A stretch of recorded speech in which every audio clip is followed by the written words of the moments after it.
Margie Shedder from livealittlehigher.com. I remember when I made my home kosher. I'm talking to you 18 years ago, and I made my home kosher. I called Rabbi Shai Amar to come and help me doing everything that I had to do. So he came to my house and he took everything out from my kitchen. It was a very overwhelming experience. This yes, this no, you have to give away, this you can kosher, this you cannot kosher. So to make the long story short, he boiled what he had to boil, he toiveled everything that could be toiveled. Toiveled is that they dip everything in the mikvah, so it acquires a kosher status.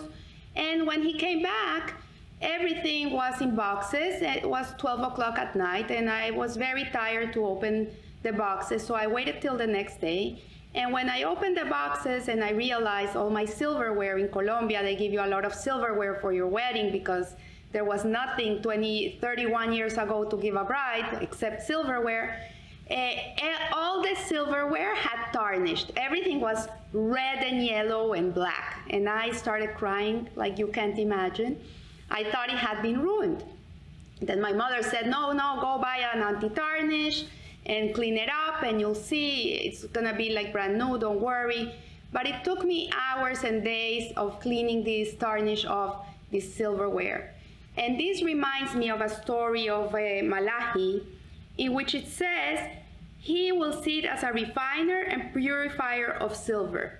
And there's a story of a group of women that were learning Malachi, and they came up to this verse and they didn't understand really what it meant. So one of the women went to a silversmith to see him work and see what this verse meant. And when she came up to him, she saw that he would sit very calmly and he would have the silver piece in his hand, like with grabbing it with the clasp, and he would put it in the fire and take it out of the fire and put it in the fire and out of the fire for hours and hours non-stop. So she asked the silversmith what would happen if you leave this silver piece in the fire and go and have a coffee. He says, no, it can get ruined, it can burn, and I will lose the piece. So she came to realize and asked him, okay, so what's the whole purpose of sitting there and putting it in and putting it out of the fire? How do you know when the silver is ready? So the silversmith looked at her and he said, you know it's ready when you can see your reflection on it. And that's when she understood this verse of Malachi.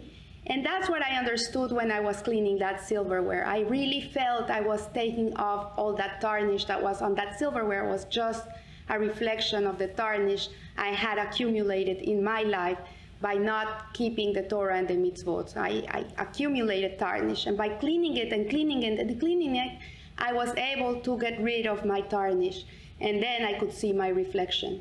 So in reality, Hashem puts us in this world, and He takes us into the fire, He takes us out of the fire, He puts us in the fire, and He takes us out of the fire.